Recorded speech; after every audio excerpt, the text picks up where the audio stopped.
ಕಾಂತೆಬೆನ್ನೂರಿನಲ್ಲಿ ಭಾರೀ ಮಳೆಗಾಳಿಗೆ ಪಪ್ಪಾಯಿ ಬೆಳೆ ಹಾನಿ. ವಿಜಯನಗರ ಜಿಲ್ಲೆ ಹೂವಿನಹಡಗಲಿ ತಾಲೂಕಿನ ಕಾಂತೆಬೆನ್ನೂರು ಗ್ರಾಮದ ಸುಂಕದ ಮಾಲ್ತೇಶ್ ತಂದೆ ಮಹಾದೇವಪ್ಪ ಇವರ ಪಪ್ಪಾಯಿ ಬೆಳೆ ಸಂಪೂರ್ಣವಾಗಿ ನಾಶವಾಗಿದೆ. ಭಾರೀ ಮಳೆಗಾಳಿಗೆ ಪಪ್ಪಾಯಿ ಬೆಳೆ ನಾಶವಾಗಿದ್ದು 2 ಎಕರೆ ಪಪ್ಪಾಯಿ ಬೆಳೆ ಹಾನಿಯಾಗಿದೆ. ಭಾರೀ ಮಳೆಗಾಳಿಗೆ ಪ್ರಕೃತಿ ವಿಕೋಪಕ್ಕೆ ಪಪ್ಪಾಯಿ ಬೆಳೆ ಹಾನಿಯಾಗಿದೆ. ತೋಟಗಾರಿಕೆ ಇಲಾಖೆ ಅಧಿಕಾರಿ ಸುಧಾಕರ ಅವರು ವೀಕ್ಷಣೆ ಮಾಡಿದ್ದಾರೆಂದು ಸುದ್ದಿಗಾರರೊಂದಿಗೆ ರೈತರು ಅಭಿಪ್ರಾಯ ತಿಳಿಸಿದ್ದಾರೆ.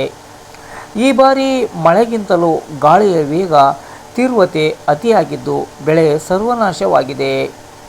ಪಪ್ಪಾಯಿ ಗಿಡಗಳ ಕೊಂಬೆಗಳು, ಹಣ್ಣುಗಳು ಕಟಾವು ಮಾಡುವ ಹಂತದಲ್ಲೇ ಗಾಳಿಗೆ ನಾಶವಾಗಿದೆ. ಸರ್ಕಾರದ ಅಧಿಕಾರಿಗಳು ಬೆಳೆ ಪರಿಹಾರ ವಿತರಿಸಲು ಕ್ರಮ ವಹಿಸಬೇಕು. ಇಲ್ಲವಾದಲ್ಲಿ ರೈತರ ಸ್ಥಿತಿ ಚಿಂತಾಜನಕ ಸ್ಥಿತಿಯಾಗಿದೆ. ರೈತರ ಬದುಕು ಸಂಕಷ್ಟಕ್ಕೊಳಗಾಗಿದೆ.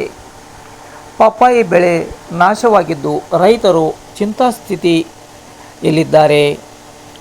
ಈ ಕೂಡಲೇ ಘನ ಸರ್ಕಾರದ ಅಧಿಕಾರಿಗಳು ಪಪ್ಪಾಯಿ ಬೆಳೆ ನಾಶವಾದ ಕುರಿತು ಸಮಗ್ರ ತನಿಖೆ ಇಲ್ಲವೇ ವೀಕ್ಷಣೆ ಮಾಡಿ ವರದಿ ಸಲ್ಲಿಸಿ ಬೆಳೆ ಪರಿಹಾರಕ್ಕೆ ಕ್ರಮ ವಹಿಸಬೇಕೆಂದು ರೈತ ಸಂಘದ ಮನವಿಯಾಗಿದೆ.